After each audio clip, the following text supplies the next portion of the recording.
Welcome back to Chosen, discovering the life of true parents and their impact on the world. You made the right choice to be with us today. During this 21-day live and interactive docu-series, we will be exploring the lives of our true parents who are, without a doubt, the most artistic peacemakers of all time. If you've never heard of true parents before, don't worry. But let me put it this way. I know of no other couple in history that has impacted every nation and every sector of society, let alone in such a short amount of time. How did this mission, which started with such humble beginnings, span the entire globe in just a few years to become a worldwide movement? Stick with us over the next few days and you will find out. We'll be hearing from some of the most outstanding voices of our movement, sharing the poignant moments, the laughter, and the tears of true parents' great calling to heal God's lonely heart, who surely will not rest until every man, woman, and child on this planet finds their true happiness and purpose. So on behalf of Dr. Ki-Hun Kim, our North American Regional Chair, and on behalf of an amazing team working behind the scenes and all those who are contributing to this series, no matter your background or no matter where you are in your journey, we hope to bring you closer to our Heavenly Parent and deeper in your living relationship with the most extraordinary couple in history, our true parents. In yesterday's show, we took a journey to discover a deeper understanding about how Christianity and a personal relationship with Jesus Christ serves as the very foundation of True Parents' mission. If you missed it, don't worry. You can access yesterday's show and all upcoming episodes, plus exclusive content, by signing up for lifetime access through the button below.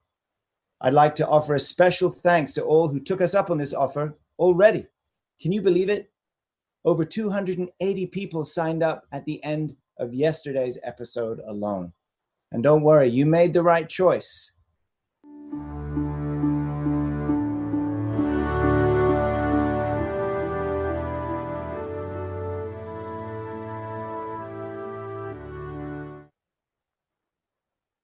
Today, we start our journey around the world to learn through the footsteps of True Parents' mission to save humanity.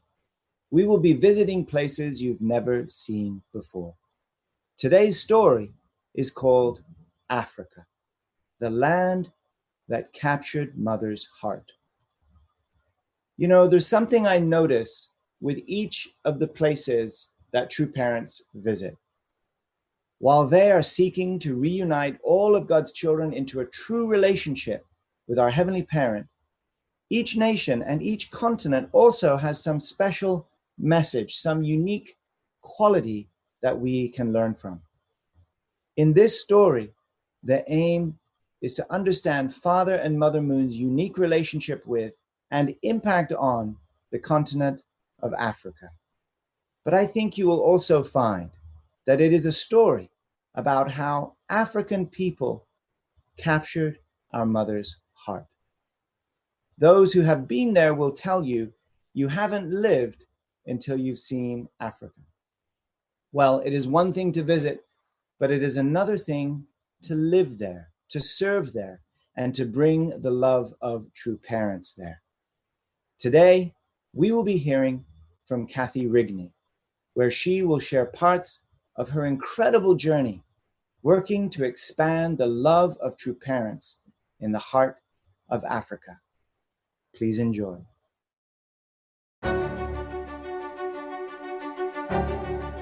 Hello, everybody. We have Kathy Rigney here, a veteran missionary, daughter of God, of true parents, and a lover of all humanity, but she spent decades serving the mission in the beautiful continent of Africa. Personally, I've yet to go to Africa. I've not yet been there. I'm kind of excited to go there one day. I'll probably get more excited as a result of your message today. So let us welcome you, Kathy Rigney.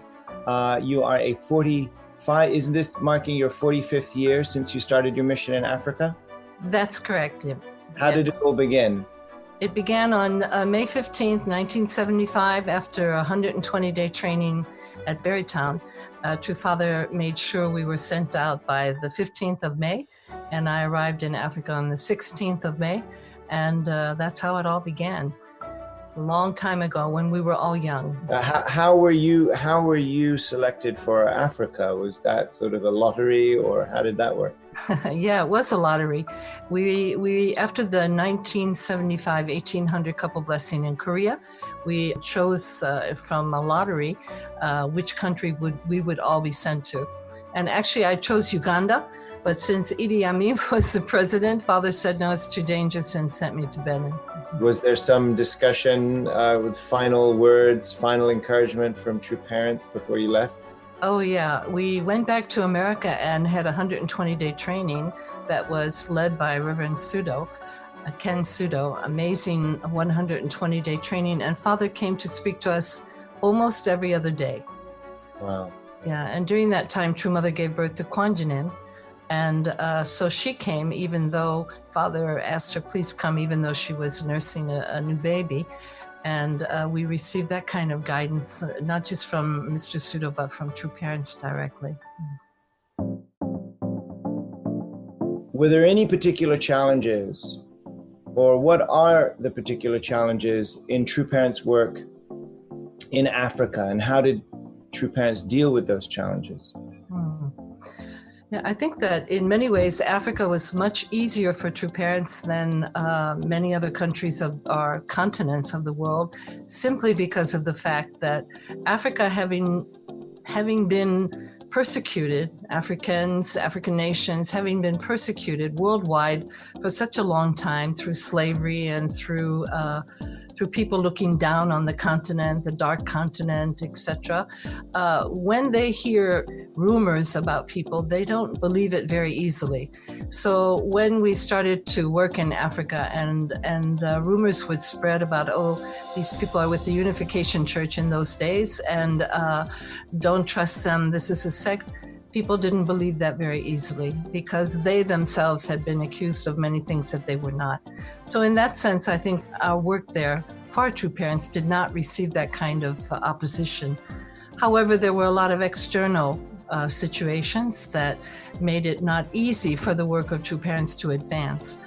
But spiritually, internally, I always feel that it has been a blessing to work in Africa, to be able to live there and testify to True Parents there, because I believe it is easier to testify to True Parents in Africa than in most places of the world.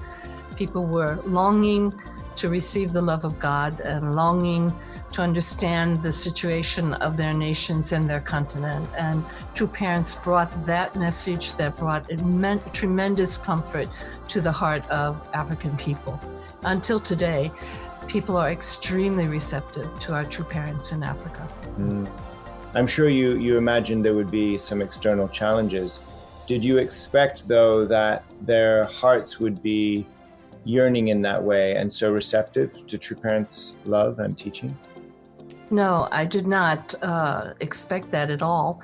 And basically, when True Parents sent us out as missionaries, we expected to be gone between 1 and 3 years. And so that's what we were preparing for. And we thought we would start witnessing and teaching, learn the language, and then perhaps Father would call us back to America or to our original country. But that didn't happen. And all of us, almost without exception, fell in love with the nations that we were working with and with the people in those nations. Yeah, there were many challenges. People get sick with malaria and other things like that. But spiritually, it was an open field. And it was a place where you could really move forward and become a parent. True Mother told us when she came to speak to us in Berrytown, after having given birth to Kwanjinim, she said, when I look at my baby, I feel that I am born anew. So when you go as a parent to your nations, please take care of those people as though they are your children. And if you look at them with those eyes, every day you will feel renewed and have energy and strength to go on. So yeah, I think we all fell in love with Africa and African people, and their open-heartedness and their purity in many ways, in their faith and in their heart. Before I go on to my next question, I just want to ask, what is it that we all need to learn from the African mindset or the African heart? What is it that you see them above and beyond any other continent or peoples really contributing to the story of humanity? For example, being an American, having grown up in America all my life and then going to Africa, I was a very typical American girl, woman. And so I reacted and acted in such a way that was very typically Western and American.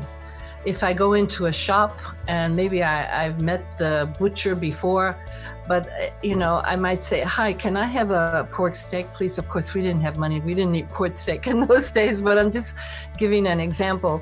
And he would say, "Good morning. How are you today?"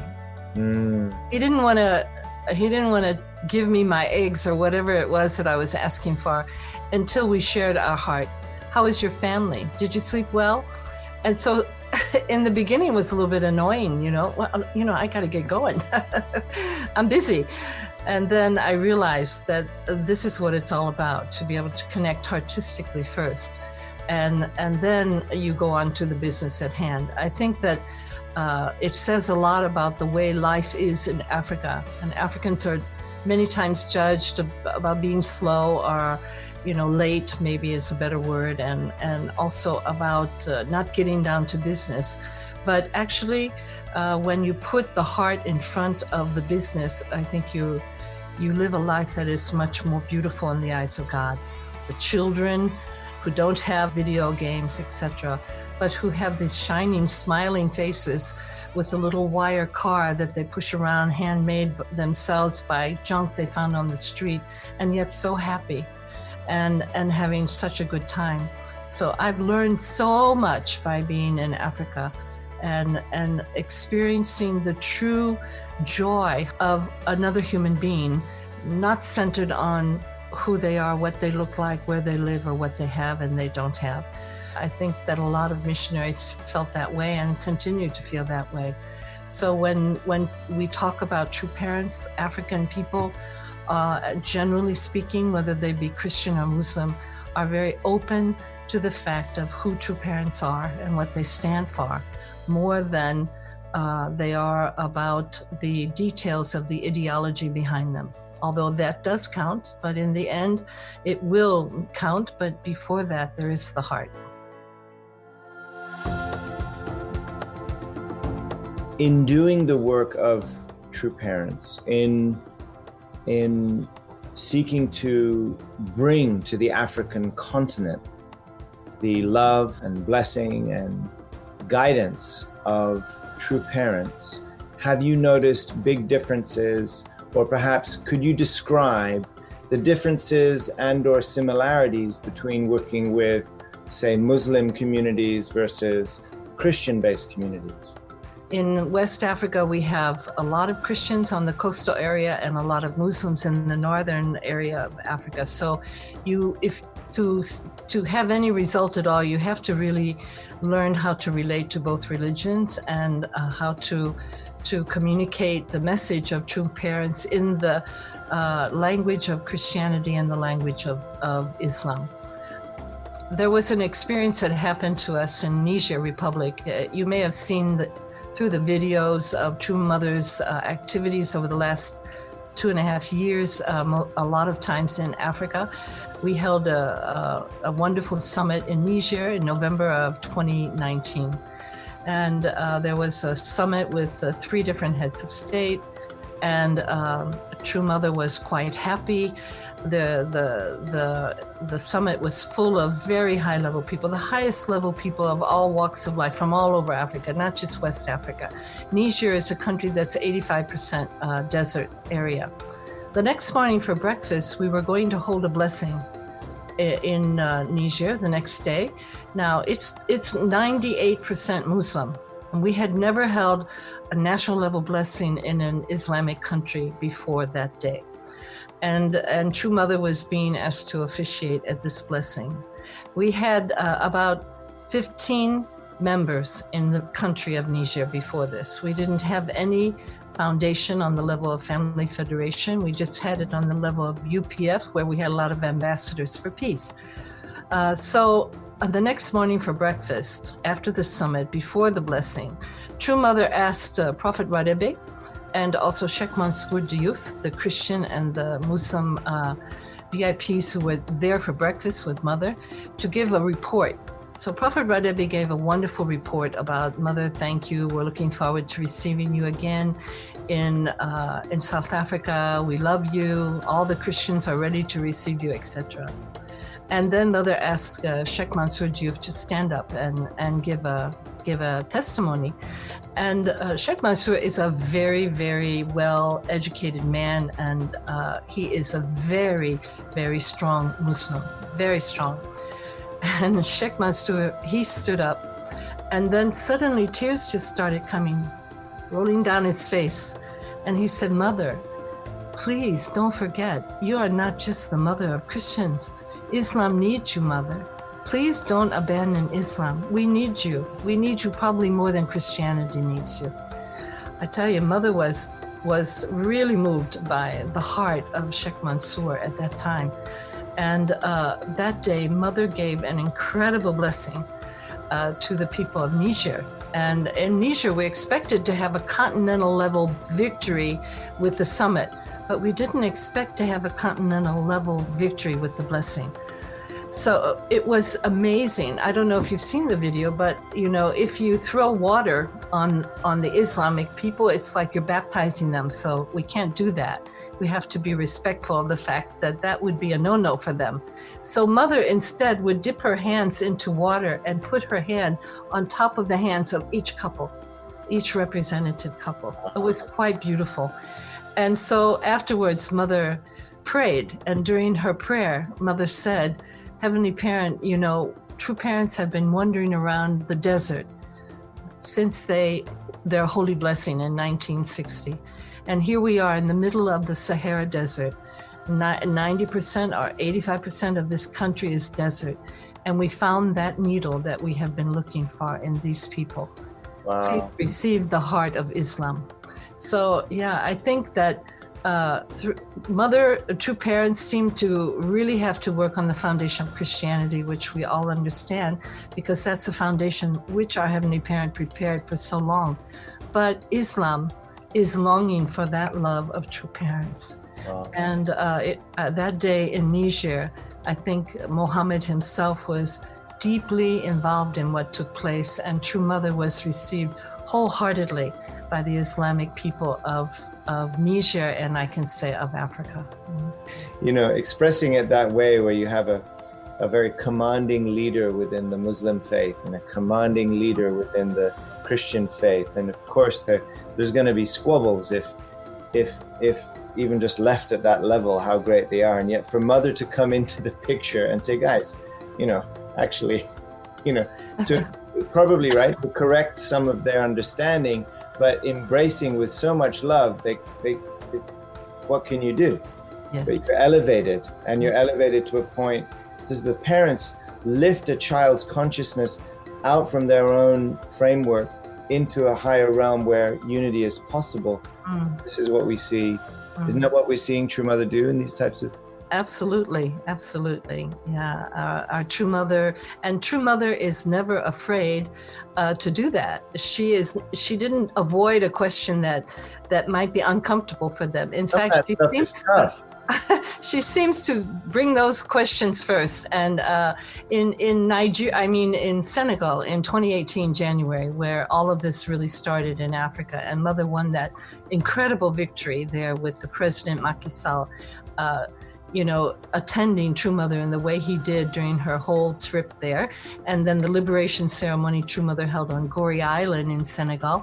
Well, Before all that happened, the night before, the president invited Mother and Wonja McDivitt and several of Dr. Yoon and myself to his presidential palace to say hello. He said, well, before we go tomorrow to our big meeting, shall we get to know each other? So we went there. Usually, when I get to know a head of state, I'm so, I flatter them and tell them how wonderful they are and how I think that they are just about the greatest president this world has ever known, and try to get closer to them somehow so that they can respond to true parents and meet true parents and do what we would like for them to do, to understand the heart of true parents. So Mother walked into the palace, and I think the president was expecting a 5 or 10 or 15 minute meeting. And then as soon as we sat down, True Mother said, excuse me, Your Excellency, can I speak? And Hyunwook Seo was there translating very well. And the president said, yes, please go ahead. And Mother proceeded to speak for 40 minutes without stopping. And she gave him the history of humankind from Adam and Eve until today. Honestly, step by step, and ended with, I am the only begotten daughter of God. And the whole time I was sitting there, I'm thinking, uh-oh, is he going to come tomorrow? I wonder what's going to happen. In my limited understanding of what is the right way to do, Mother never hesitated for a moment. And the man was totally mesmerized by True Mother. And he responded, okay, tomorrow morning, 10 a.m., I'm so glad you shared your religious understanding with me, because that's what every relationship should be based on, He received Mother so well. Since we arrived in Africa, our members would constantly ask us, when are true parents coming to Africa? And that was, from 1975 on. Witnessing went well. We were getting members in our centers very easily, and many of them, they were even teaching the principle very quickly.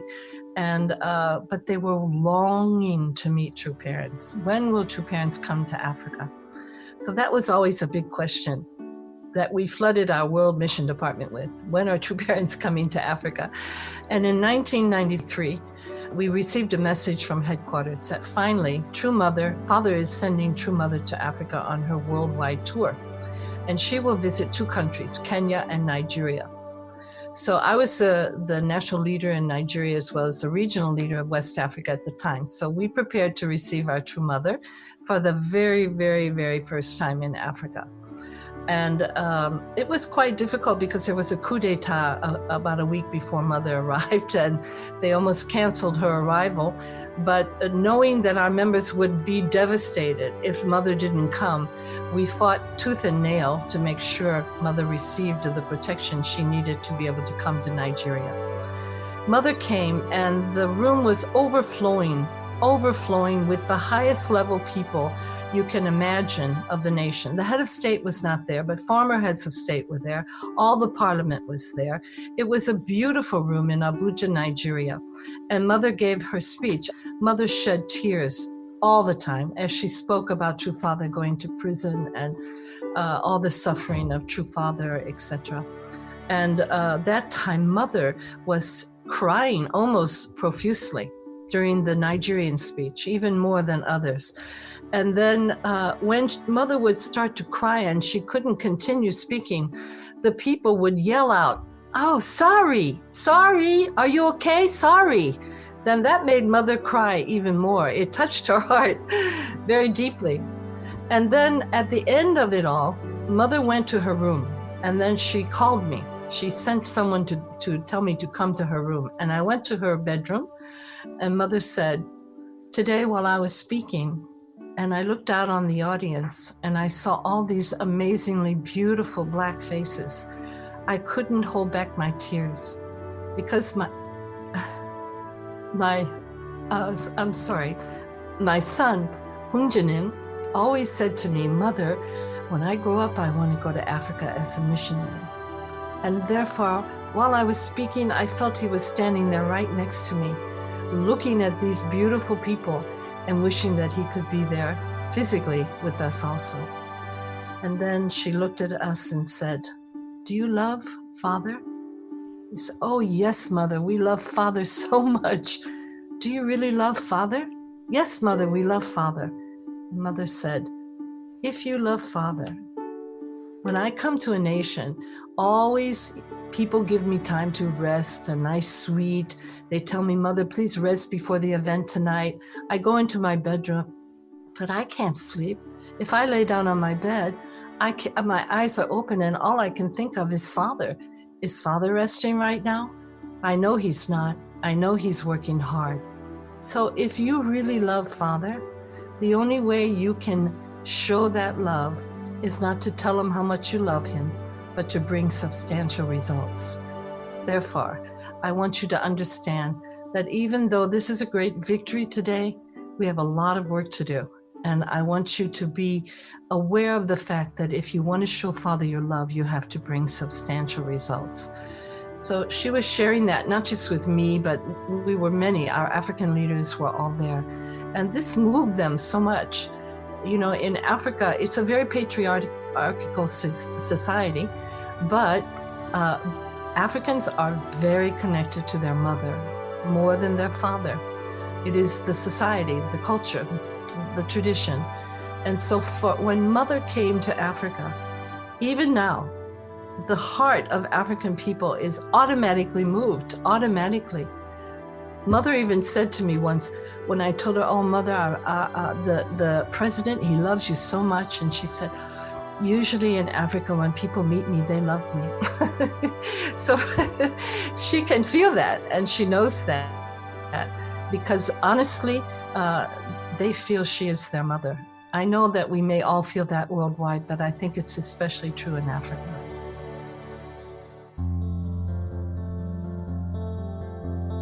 What are you most excited about today in the Providence for Africa? You know, after True Father went to the spiritual world, we really felt deeply in Africa the fact that we did not restore a nation for Father was a very painful thing. Then Mother gained us that grace period of 7 years, and we all started working, but we really didn't know what we were doing. What does it mean to restore a nation? What kind of conditions do we need to have?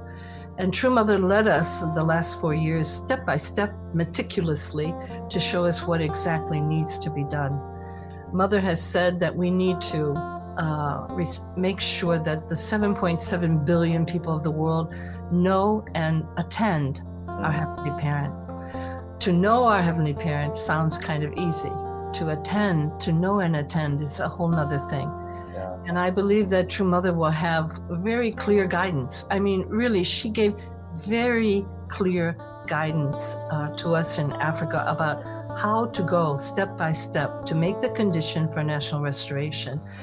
You know, we all know that Mother proclaimed in Sao Tome that this was a great providential victory for the first time, a model course for national level restoration. And after that victory in Sao Tome, with the head of state, the prime minister, and the president of parliament all participating in every event, and we were all so thrilled, and Dr. Jung was there, he was happy, and we knew that Mother would be happy. And Mother had to leave right away at the end of that blessing. And so we went to her room, Reverend Kamara and I, and we were happy and we were rejoicing. And Mother came into the room and sat down for dinner. And then True Mother noticed our spirit, that we were very lighthearted. Oh, Mother, it was so great. And suddenly Mother became very serious. And Mother said, this was a great victory today. This was the first time we got this kind of victory, a national level model course for national level registration. But this should have happened long ago. It should be happening in every nation around the world. So as we rejoice, we have to remember that this requires us to work even harder, risking our life in the process in order for us to get to the point where we can achieve the victory that our Heavenly Parent is waiting for. So please don't be so lighthearted. Please be proud of True Parent's victory, but at the same time, redetermine yourself to work even harder. So I was crying, and Reverend Kamara was crying, and we felt bad because we saw how shallow we really are. and how deep true mother is. And so mother stood up and said, I have to go now. My airplane's going to leave. And then she looked at both of us, and we were both still crying. And she said, Kathy, and she motioned, come here. I didn't know what was going to happen. I walked over to her, and then mother just grabbed me and gave me a huge hug. And then she said, Reverend Kamara, come here. And he walked over, and she gave him a huge hug. And she said, it's a great victory, but let's work even harder. We don't have a lot of time. And then mother left. So I feel, excited about the future, and excited about the fact that mother got those victories to offer to true father. But I'm also aware of the fact that I don't know how much longer mother will be on earth, and we have to do this before she leaves.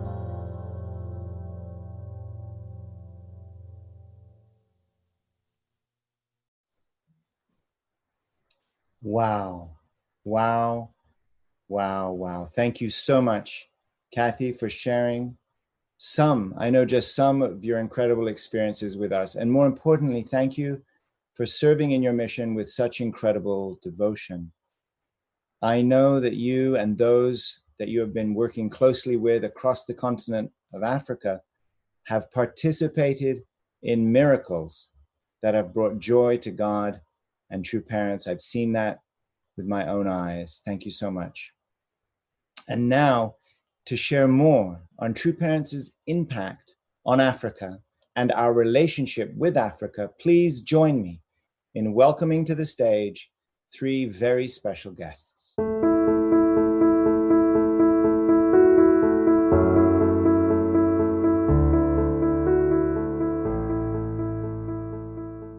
And your mics. Welcome to the show. Today, we have Dr. Achille Akoladze, currently living in Virginia and a pastor in Washington, D.C.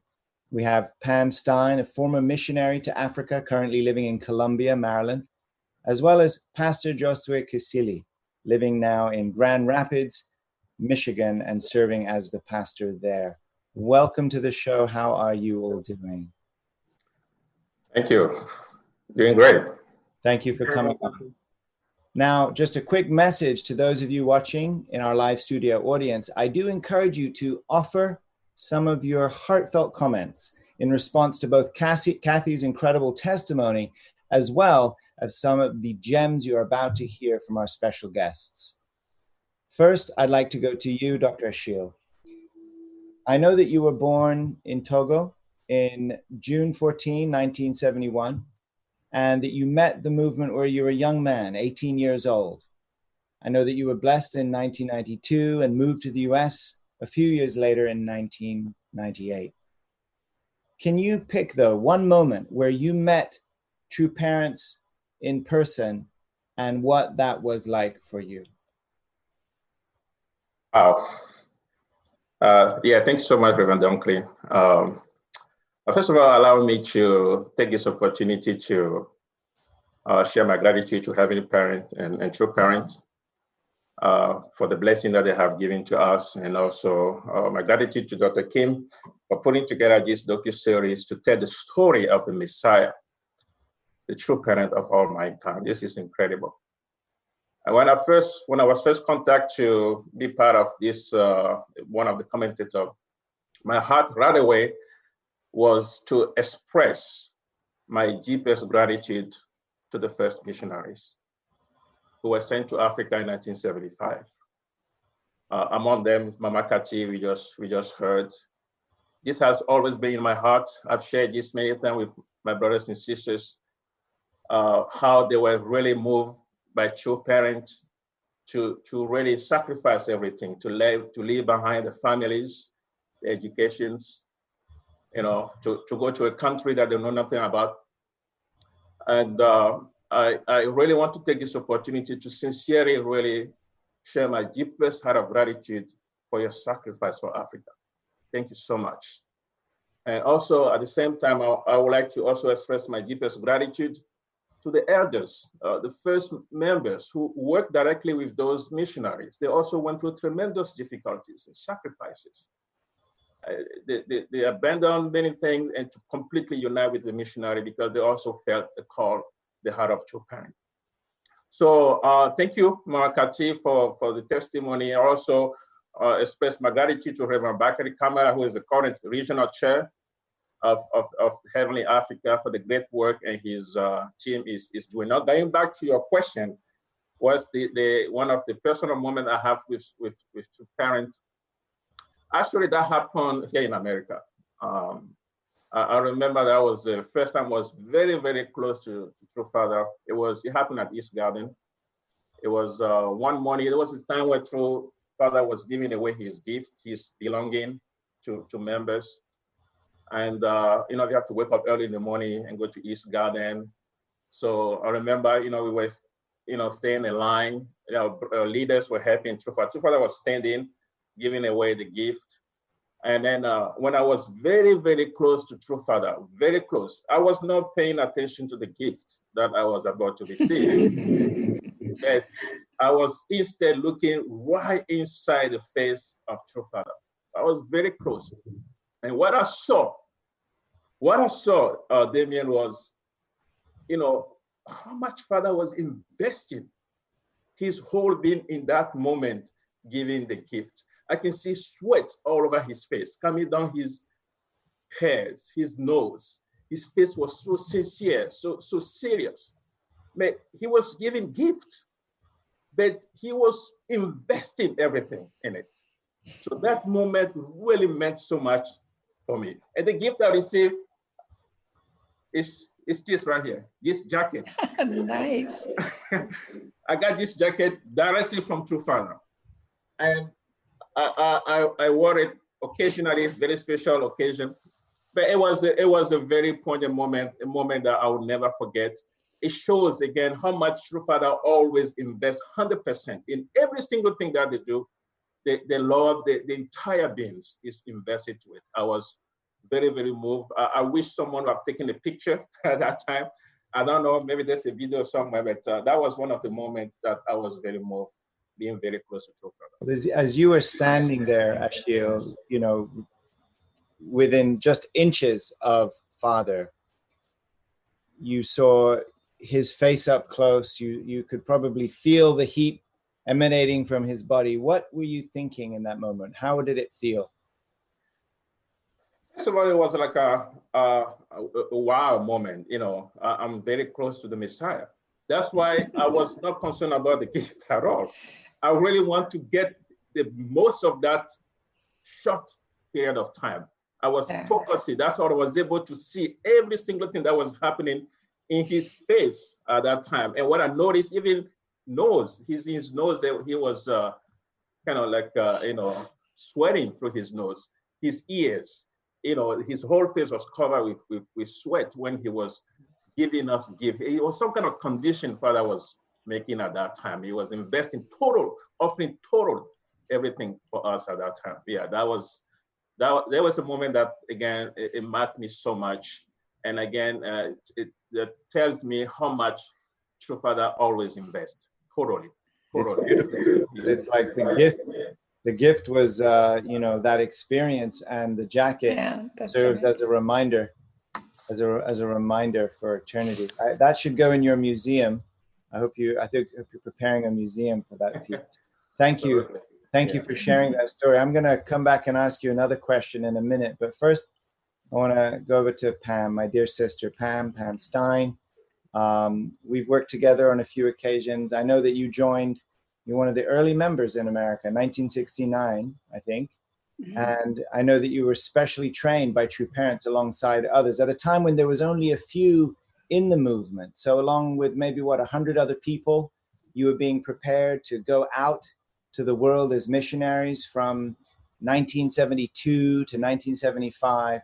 I'm sure there are another 21 days we could discover just some of the stories you have to share during that training period. But, you know, at the end of it, you ended up going to Africa. You were called to go to Africa at a time when there was no real communication, certainly nothing like today. And perhaps it would take weeks to get a memo or a letter to someone from one country to another outside of the continent. And you were there for 44 months, right? Mhm. 24 months, that's a pretty long mission. So what would you say was the greatest lesson that you learned in your training that not only helped you survive, but helped you thrive? Okay. Thank you for that question. Kathy was part of that time period. First of all, we didn't know we were going to go overseas. We were saving America. And in the beginning, when Father came and started his public work in early 1972 in America, it's true, there were maybe 300 members in the entire American movement. And we didn't know we were being trained except to save America. And Father was very challenging. And we loved him so much. We did all kinds of things like making ice holes in North Dakota in the lake and jumping in, calling the media and jumping in and yelling, "Reverend Moon is the Messiah," and jumping in the water. Wait, excuse me. You cut the hole. And I didn't. Before you jump in, you call the media to watch? Yeah, it was arranged. Yeah, Father had all these ideas for us, and we did everything. We did whatever he wanted. And so we were very close to Father, and he raised us. We didn't know until after the blessing, 1800 couple blessing. He told us to write down on a piece of paper. We were all leaders, and he told us to write down on a piece of paper 3 countries that we wanted to go to, that we would go to overseas. So I wrote America, America, America, and never thought anything else. And when he chose me for Congo Brazzaville, an African communist country where Russia and North Korea and China were parked on that coast. Wow. Yeah. I went into shock. I mean, and I couldn't, there was no American embassy there for 10 years. And so I stood up in the meeting and said, "Father, my country has no American embassy. And do I have to go? Do I really have to go?" And Father looked at me for a minute, and we knew each other. And he said, "Nah, you don't have to go." And I sat down and my conscience started working. Okay, Father said you don't have to go, but you should try, just try. So on May 15th, I flew to Paris to get a visa to Congo Brazzaville, where there was no American embassy. Therefore, who am I to want a visa there? And I'm just me, as you know me. And I totally did not expect anything. But I tell you, first thing I learned, African people have such beautiful hearts, and they recognize good people right away, and they love to laugh. And therefore we hit it off right away when I was there. And I was shocked to get my visa. I couldn't believe it. Let you in. So I went as a tourist, touring in a communist country in Africa, right? That makes a lot of sense, of course. So, of course, long story short, I ended up in prison because I'm foolish and full of glee and talk to everybody. You ended up in prison because you were too nice to people. No, the Angola War broke out. Oh, okay. Yeah, and all the CIA was parked in, headquarters was in Kinshasa, across the Congo River, 1 mile. Brazzaville is where the Russians were hanging out, and they fought in Angola. So I was prime suspect to be a CIA, and that's how I got arrested. And that's a whole nother story. So I didn't have regular communication with headquarters because it was very, we were watched. But later, when Father sent me back to DR Congo, Kinshasa, we had communications every 6 weeks. but we had to figure out everything. And because as Americans, we were well trained, it's survival. That's about all we could do the first 2 years. And I'm just so, I just can't believe I can't tell you how many times I almost died. I got so good at it that I wasn't afraid of it. And I already had a plan for spirit world. And it was just, getting through that moment of abject terror. That's all. I didn't die. And so this here is, I am. unorthodox training. It's incredible. How old were you at the time? I was 28. We were all in our 20s. So 28-year-old. Was this the first big trip outside of the United States? For me? Yes. Oh, I went looking for the Messiah when I was 22, and I went all over Europe. But so you've been to Europe. This is your first time to Africa. You managed to pull the lottery on a communist country, and you survived. I'm definitely coming back to ask you a question. But that's incredible. True Parents Training. Yes. We should make a whole series just on the unique training, Yes. Our foundation of our American movement. Yes. Incredible. All right, Pam, thank you. Okay. Next, I'd like to go over to this young, handsome man who seems very well studied by the looks of your background. So you were born into the movement, right? Also in Africa, you come from Africa. You were born in the Democratic Republic of Congo, right? And you moved here to the United States in 2014, right? Mm-hmm. So I know that you are an incredible young man of integrity. It's a joy to work with you. And I've got to ask, growing up in Africa, take us there, take us back to Africa now. As you were growing up as a young boy, young man, did you ever have the chance to meet true parents? Yeah, I did have a chance to meet true parents once. But as Reverend Rickney was sharing, we didn't have so many chances to meet true parents in Africa. We were always longing, and being born as a second generation unificationist, this is something I was always looking forward to. I grew up to seeing my parents loving these Korean people, and they were just so in love with them. And as I grew up, I began to fall in love with them, and in a way, they became my personal heroes. But as a young person, and I think this is generally for everybody, we want to meet our heroes, and this is something I was looking forward to. And I think once it was announced that True Mother would come to Africa with Eugene, one of our sons, in 2006, I believe, on her world tour. And so I begged with my parents, please let me go. She was coming to Zambia, which is a neighboring country. And I begged with my parents, please let me go. I really want to see true parents, So I was one of the second generations who were able to go.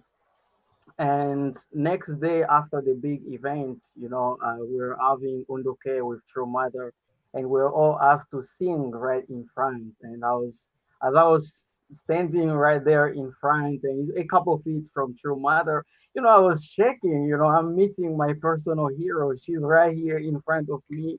She's real.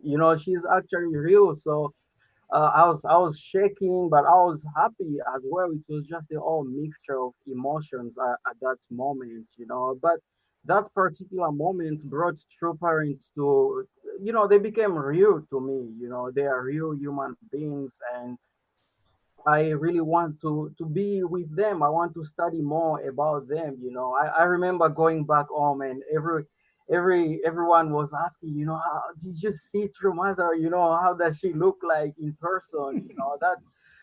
That's longing for the African members to be to parents to see them. So I'm so happy that True Mother is now going to Africa a lot more, and we're getting more opportunities to see her and receive her love. Yeah. Thank you, Josue. Would you briefly just let me know? I know you're working with professors. You've been working with professors and other students on campus. in CARP activities, doing roundtable discussions with Divine Principle and True Parents words. But as you meet, you're growing up and you're meeting more and more people, just briefly explain, what is it that you feel blessed with true parents in your life? And what is it that you feel you've received that you would also love to be able to share with others? Of course, the blessing and the teaching, but what else have you noticed that's a little different about what you have? Yeah, thank you, Reverend Dunkley. That's a great question. Yeah, I think the teachings are great and the blessing, all the traditions. But as I meet people who do not share the faith, one thing I'm noticing about them is that their families are very small. I don't have a small family. Their families are so limited. My family is really global, it's universal. Everywhere around the world, I have a family, and that's a precious gift that I have received from true parents, and that's a testament to their love.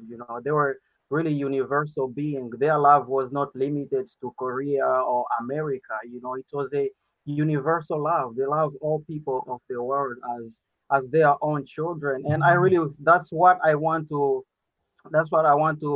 inherit from them and share with the rest of the world. And I think if we can all have that kind of love for all the people of the world, I think that's the kingdom of heaven for Thank me. you. That's the picture of it. That's a great point. And it's something we can easily forget.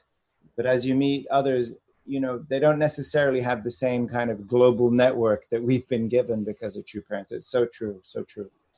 All right, I do want to get back to one more question to Dr. Ashil, but I can't stop myself. Pam, you've got to explain. You're arrested. You're a young American female missionary, and you're in a communist country in the continent of Africa. You're arrested.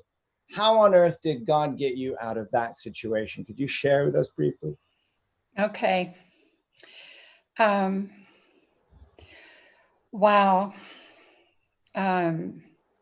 It's very shocking to lose your freedom just like that. One panics, one has a panic attack. And so that's where I started. And plus I had malaria. And, I was very sick and having a panic attack. And my German sister, Annette, is very smart. And she could speak French, and, she's very brave. And so we had a big discussion and decided, okay, we're going to die. We have no idea. Nobody knows we're there. Nobody knew where we went. That's scary. Completely cut off. And so we fasted. And because Father told us, if you ever go to prison in a communist country, fast. It unnerves everybody. Unnerves the captors. Yeah. Mm-hmm. So you have malaria. You're now fasting. Yeah. And you're in a prison in a communist country. Okay, the plot is getting real thick here. Okay. I was terrified, and and I thought, what's the best way to die? How am I going to do this? And so I happened to be a friend of Jesus. I think it's my Christian ancestors, I don't know. But Jesus led me to true parents. And so I talked with Jesus in the middle of the night. I said, you were on the cross and you were surrounded by horrific circumstances. And how did you love the people? Give me that love. Share that love with me. How did you do it? And Jesus said to me, it wasn't the people that I loved. It was my Father. I didn't want my Father to leave the earth. So I begged him, forgive the people. And that began the providence of forgiveness. And I was transformed at 3 a.m. I'll never forget that moment. Forgive the people, love the people, embrace the people. So Annette and I made a plan that when we died, we would go to the Congolese spirit world and we would teach divine principle. And I could not lose true parents. Satan could never take true parents from me. This is Satan incredible. You're facing potential death, but you're just leaning in, right? You're planning for what will you take responsibility for on the other side of it. Yeah, and making a future plan. You're still with us. How did they, did you escape through a window? Okay. The next day, not quite, but the next day, they raided our mission room and they took us over there and they revealed to us all the stuff they found, which was, of course, all the Divine Principle book and all the lectures from Reverend Pseudo and a tape. A tape, cassette tapes were a big deal. And they played it and it was True Father singing to us at Berrytown. They played a video cassette? Yeah, they played it expecting, Yeah, CIA information or something. right. And they got a little befuddled. And then they looked at my pictures of true parents, and they looked at Father. And the Minister of Defense, who was interrogating me, said, "This is a good man." And then they looked through my album and he said, "He has a beautiful wife and he has a beautiful family." And he looked at me and I think he realized I was not the CIA. Well, I was so excited and I even I could hardly walk, I couldn't breathe, nothing. And I jumped up and I witnessed to him because I knew I was going to die, but I wanted to take a spiritual child. Take one with you. Yeah, right. Yeah, that's amazing. So the image of true parents, not only are you not a secret CIA agent there to undermine their regime, but you are actually a wonderful person of God. And the image of true parents saved your life. They obviously wanted you to stick around and do some more witnessing. Thank you. No, they said to me, "You are a good woman and we wish you could stay in our country, but there's no American embassy." So they had to let you go? They had to deport me. And right. So for more, if you all want to hear more about Pam's story, we'll get her back or we'll get you in the bonus material. I just want to really quick, thank you, Pam. Okay. I want to quickly go back to Achille and just tell us a story of, you like 1 minute. You're in Africa, you're growing up, you meet true parents, you're studying the principle. Is it Father that witnessed to you? Did you get to see a lecture of Father? I mean, how far from that journey to even see? You described this experience of seeing Father's face. Well, when was the first time you saw Father's face? Wow. Well, in Africa, even though we didn't get a chance to see Father often, the Father was present there. True parents were present there. True Mother was there all the time in missionary, in spiritual children, spiritual parent relationship. It was very, very, very deep.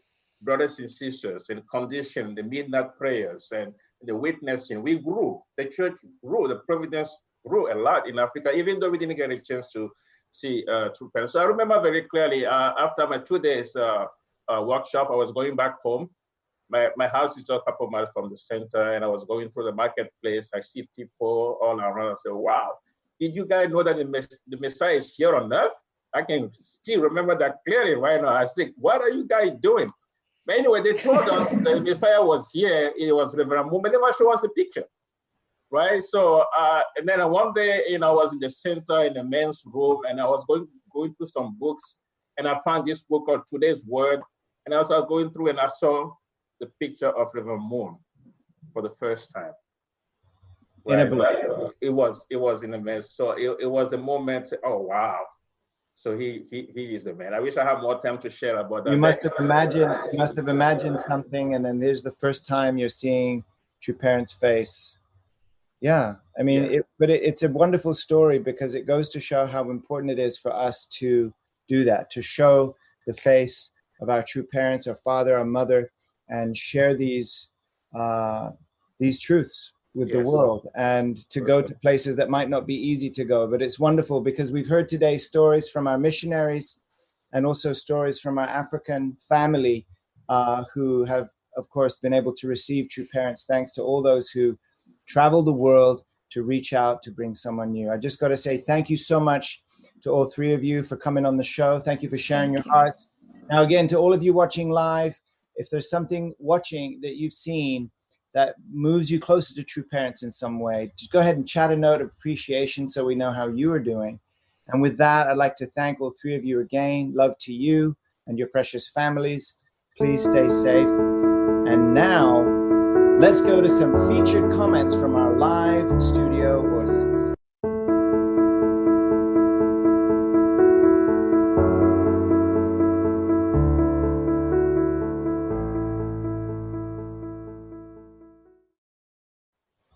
Well, here we are. First, I see we've got something from Nadine. Her comment is, "This is so deep. You are giving us a glimpse into events we all know about, but we are now understanding the people, the places, the members who have been making and pioneering this providential history. What a gift.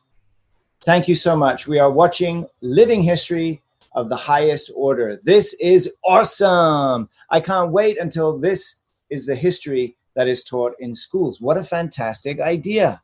I totally agree." Next, let us hear from Takuya Ogasawara. "My eyes started sweating." I'm frankly sweating too underneath all these studio lights. But this is a different kind of sweat. My eyes started sweating. That means crying, right? Thank you so much, Reverend Rigney, Aunt Kathy, for your amazing testimony. These personal experiences of early members really helps the future generations, especially second generation, to feel the love of our true parents. Thank you, Takuya. And finally, a quick one from Ken Owens, one of our famous photographers. "The foreign missionaries are really the saints of our movement." So true, so true. With that, brothers and sisters, we're coming to the end. But first, I want to remind you, we're going to be journeying through these stories together for another 20 days. It's a 21-day experience to discover the lives of our true parents and their impact on the world. But guess what? There's more. Like I said, you could get access to the full interviews, photos and videos I know you've never seen, the interactive timeline of both father and mother, their whole lives. We're preparing a whole folder full of incredible content that we do not have time to get to in this 1-hour live show. Frankly, it is priceless, but you can have it all for a small donation. Go ahead and access it now through the button below. We're going to be putting more and more stuff in that folder for your joy. Next, I would like to also remind you, The Mother of Peace is out. It is in our online virtual bookstores today. If you go to themotherofpeace.com or motherofpeace.com, you can access the book and order it today. Also, if you haven't yet made your pledge to share this book with your friends, family, and tribe, you can do so. We really encourage that. So many people asked me yesterday, where did Dr. Jenkins learn about those incredible intimate moments that he shared on yesterday's episode? Well, those intimate moments come from true parents' own words about their own lives. And this isn't just normal reading, brothers and sisters. This is transformational. And it will be transformational for you and everyone you share it with. So motherofpeace.com, you can go there right now. And with that, I'd like to only say thank you for watching and perhaps tease you about tomorrow's episode. You can watch it again here live, 6 p.m. Eastern. We're going to be continuing our world journey, discovering true parents' impact on the world. Tomorrow, we're going to Japan. Yes, that's right, Japan. And the episode is called Japan, the Land of Unparalleled Unity, Dedication, and Sacrifice. Japan, the land of unparalleled unity, dedication, and sacrifice. We're going to be hearing from Reverend Tokuno, the president of our movement in Japan, as well as some very special guests. So with that, I just want to say thank you so much for watching. Go ahead and share the link with your friends, your family. Let us all come together on this incredible journey for this 21-day experience. Thank you. And from me and everyone that's working hard behind the scenes, and from Dr. Kim as well, thank you for watching. See you tomorrow.